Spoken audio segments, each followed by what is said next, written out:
Here we are. We have a patio going in over there, a walkway going in here, a patio here, and a patio here. It's gonna look real cool when this is done. These are the pavers that we have, 2x2s.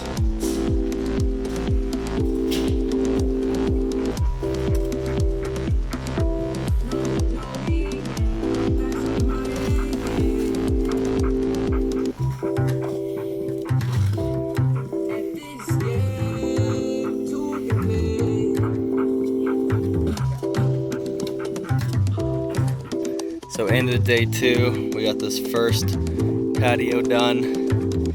This is gonna be a gap for planting and things.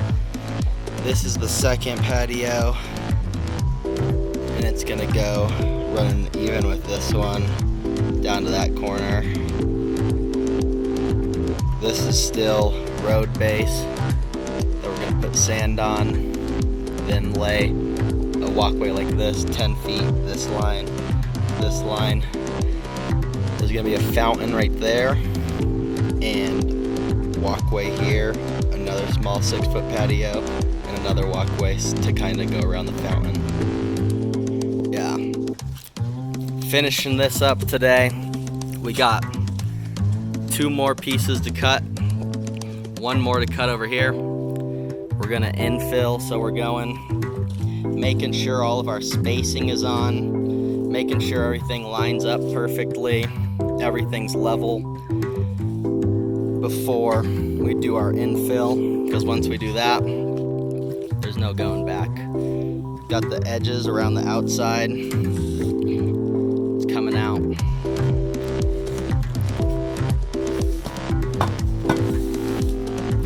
So we're just brooming our infill sand. It's a polymeric sand. Tamping it down, then filling it again. We've already done the infill on these ones.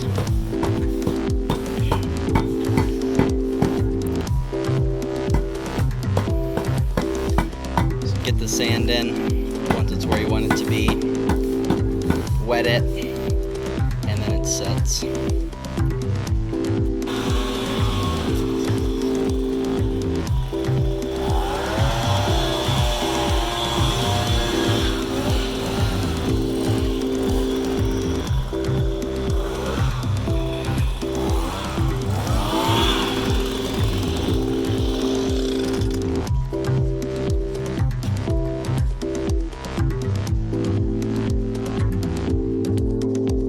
Hey, YouTube, Facebook, Instagram, LinkedIn, wherever you're watching this.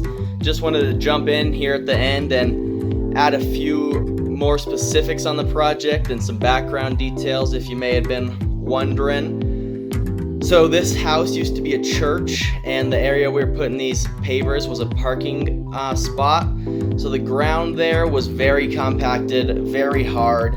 So we didn't actually do any removal before putting the pavers in, besides on one spot on a corner that was a bit too high. So ideally on pavers we do about 6 inches of road base, half an inch of sand, but on this we only ended up doing about 1 inch or 2 of road base and a ½ inch to 1 inch of sand, depending on the spot.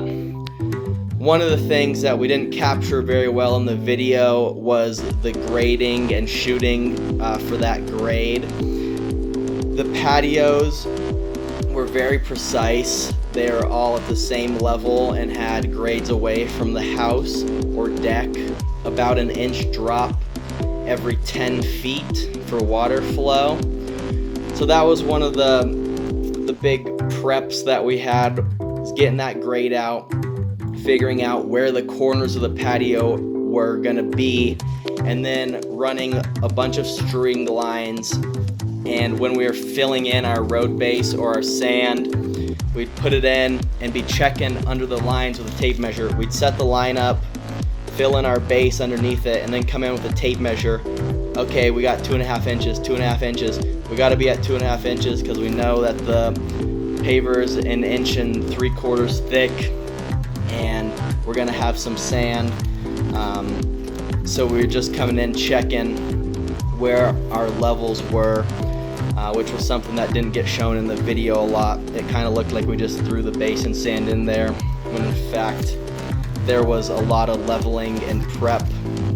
Too much to talk about in this video, but I'll probably be doing another video on some of that setup. The pavers that we used were a Landmark Cermanics 2 foot by 2 foot porcelain paver. The porcelain paver was harder to cut. I had a circular saw that I had been using to cut flagstones, other types of pavers, wall block, things of that nature. When I had tried to cut these porcelain pavers with that, it chipped them. I couldn't get a clean cut, so we ended up using an angle grinder with either a steel or a diamond blade on it, and that seemed to work a lot better. We could get precise cuts. On this project, we wanted to do as full of pavers as we can with the minimal amount of cuts. We did 2 cuts on the walkway, just coming into the door, 1 cut on the other doorway, and the pavers rested about 2 inches under the deck for that more full look. But the deck had supports right on the corners, some of them in the middle. So we did make some cuts to get those pavers under the deck the proper width and still have them look good. We did a lot of checking along with the base prep to make sure that the pavers were square. So we would do a squared plus b squared equals c squared, and how we would use that is run a tape measure across the long ways and then across the width way and do the square root of that, and then measure it diagonally, and the number that you get from the a squared plus b squared equals c squared should be your diagonal, and that's how you can check if it's square. We used just a standard paver edge on it. The infill that we used was the HP Prairie Gray infill. I liked this sand a lot. It set very quickly, good color. It was easy to use, and when we put that in and tamped it, we wanted the infill sand to be between a 1/16 and an 1/8 of an inch underneath the paver, because it'll expand a bit and it will come up a little bit, and you don't want the infill sand coming over on the top of your pavers. We hope that you enjoyed the video. Sorry we couldn't get a ton of job specifics and material specifics and things like that on this video, but if you have any questions, feel free to comment them below and we'll get back to you, or give me a call anytime or an email, and we'll leave those links at the end of the video. Thank you for watching.